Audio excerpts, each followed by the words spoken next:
Sino ba naman ang di manghihilakbot kapag kaharap na ang nilalang na ito? Itim ang balahibo, may mahabang buntot, at tila nakikipaglabanan ng titig. Marami ang agad napapayak kapag nagkaroon ng close encounter dito. Habang ang iba agad-agad inuusig ang itinuturing na salot. Lalo ngayong ang mga ito rin ang sinisisi sa pagkalat ng nakamamatay na leptospirosis. Ang may sala raw, mga daga.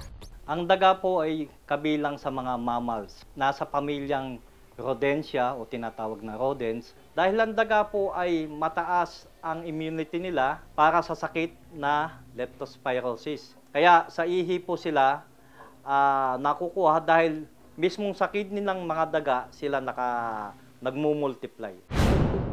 Sa datos ng Department of Health o DOH, umabot na sa mahigit 3,000 tao ang nagkaroon ng leptospirosis ngayong taon. Humigit kumulang 1,000 kaso naman ang itinaas ng bilang mula nang magsimula ang tag-ulan.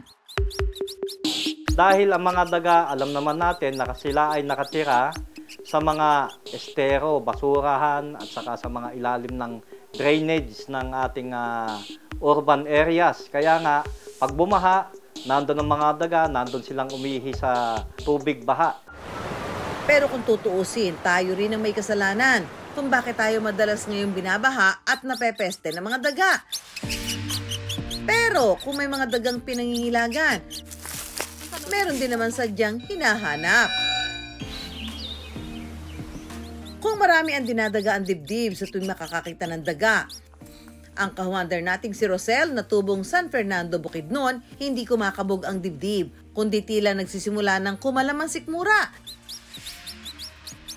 Dahil ang mga dagang halos isumpa na ng marami, wow! Nilalantakan daw nila.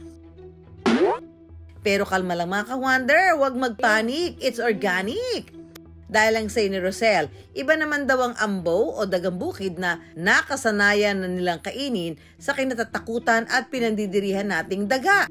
Malaki talaga yung kaibahan sa dagang bukid at dagang bahay. Dagang bukid, ito yung pinakamalinis na daga. Wala kaming sakit na makukuha dito dahil yung pagkain nila, lahat mga prutas, mga wild fruit, mga herbal. Malinis po ang mga dagang bukid. Kumpara po sa mga dagang bahay, sila ay scavenger ng mga basura. Espesyal raw ang paghahain ng binungugan ambo o inihaw na daga sa kanilang tribong Tigwahanon. Isa sa mga Manobo indigenous group sa probinsya ng Bukidnon. Ang pag-iihaw raw kasi ng daga, tradisyong minanapan nila sa kanilang mga ninuno. Nakasanayan namin na ulam talaga. Ngayong araw, makikipaghagaran ulit si Rosel sa mga dagang bukid. Ang grupo ni Rosel, sugod kung sugod, mapalakaran at akyatan, laban kung laban. Meron talaga kaming tradisyonal na paraan sa paghuli ng ambaw. Kagaya ng paggawa ng bitag. Hindi ka pwedeng gawa lang ng bitad pag walang daanan talaga. Yung bitag namin, pag maabutan pa siya ng 24 hours, hindi na namin mapakinabangan dahil mabubulok na talaga siya. Paalala ng mga ka-wonder, iba yung pag-iingat pa rin ang kailangan sa panghuhuli ng mga hayop na tulad ng daga. Ayon sa animal expert na si Dr. Noel Manalo, kahit pa dagang bukid o ambo, maaari pa rin magdulot ng sakit tulad ng leptospirosis at posible ring nagtataglay ang mga ito ng rabies. Kung tayo makakagat, ugaliin po nating magpa-inject pa din ng anti-rabies for safety po. Ito na yung daga. Tila naka-jackpot ang grupo ni Rosel sa mga nahuling ambo. Ang kanilang mga nahuli agad kinatay at kinarne, nilinis ng mabuti. Saka isinalang sa nagbabagang apoy para madaling matanggal ang mga balahibo nito. Tanggal na siya.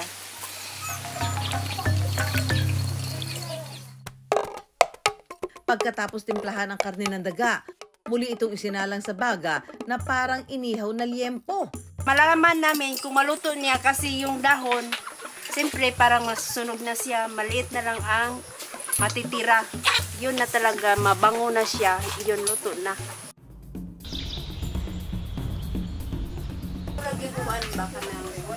Pagkaraan ng ilang sandali sa ihawan, luto na raw ang binungugan ambow o inihaw na dagang bukid.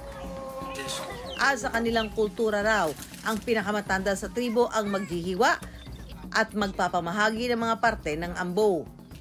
So mga ka-I-Wonder, tikman natin itong paa ng daga.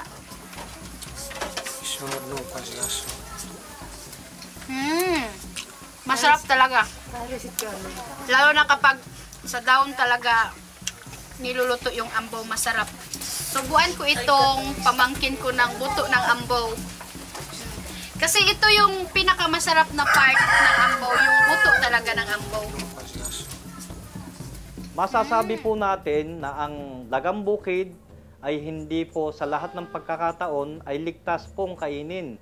Ngunit kung ito ay hindi maiiwasan, maaari po tayo mag-ingat dahil ito ay pwede maging transport route ng Leptospira bacteria. Lubhang napakadelikado, pwede tayong magkaroon ng sakit na leptospirosis. Para naman kina Rosel na nakalakihan na ang pagkain ng inihaw na daga, iba raw ang pakiramdam sa tuwing nakakakain ito. Pag kumakain kami ng dagang bukid o ambow, nakapagbigay talaga ito ng lakas dahil yung ambow, pinapaniwalaan namin na punong-puno ng protina. Nakapagbigay ng mahabang buhay. Peste o may pakinabang din, anuman ang turig natin sa mga daga. Mga nilalang pa rin itong sadyang may puwang sa ating kalikasan.